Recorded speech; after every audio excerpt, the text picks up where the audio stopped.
And from so-called natural disasters to one of the world's worst man-made disasters, the Holocaust. Yes, while echoes of never again is the message coming from the memorial events around the world this week, one Holocaust survivor carries the same message, but for a different set of victims. Professor Hajo Meyer, you've travelled the length and breadth of Britain in recent days. Yes. How's it been? Oh, it was very good. I had full, quite large audiences with good questions. And only yesterday evening we had some clashes with fierce and fanatic Zionists, but it was manageable. Zionists against Holocaust survivors? Yeah, sure. They have always been. Don't you know? But They considered us valueless human material.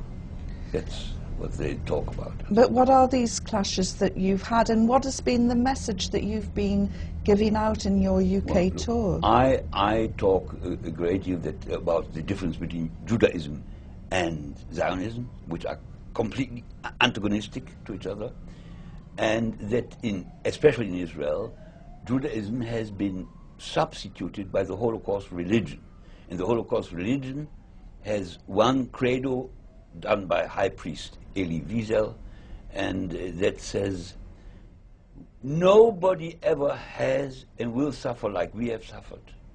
And therefore we can do to other people what we want, because it will always be less than what we have suffered. So you've just said that your message hasn't been popular with some people, the Zionists have clashed. But I've also been told that you've had standing ovations wherever you've gone. Yes.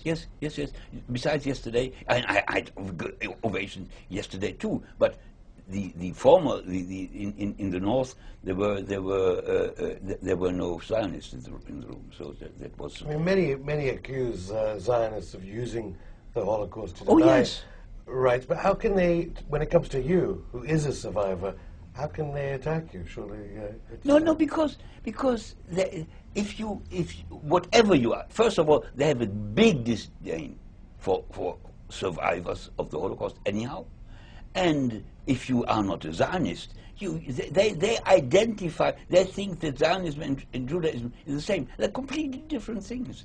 And look, this Hoffman says,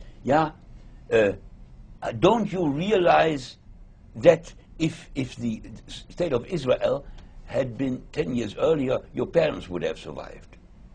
This idiot cannot understand that my This is the man Hoffman who doesn't appear on our program, but we would welcome his email if he wants to reply. But just let me finish this sentence maybe.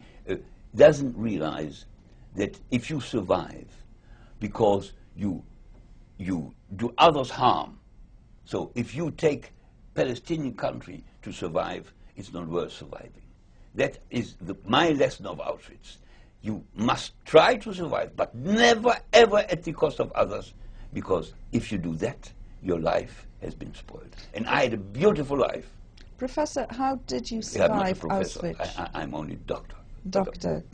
How did you survive Auschwitz?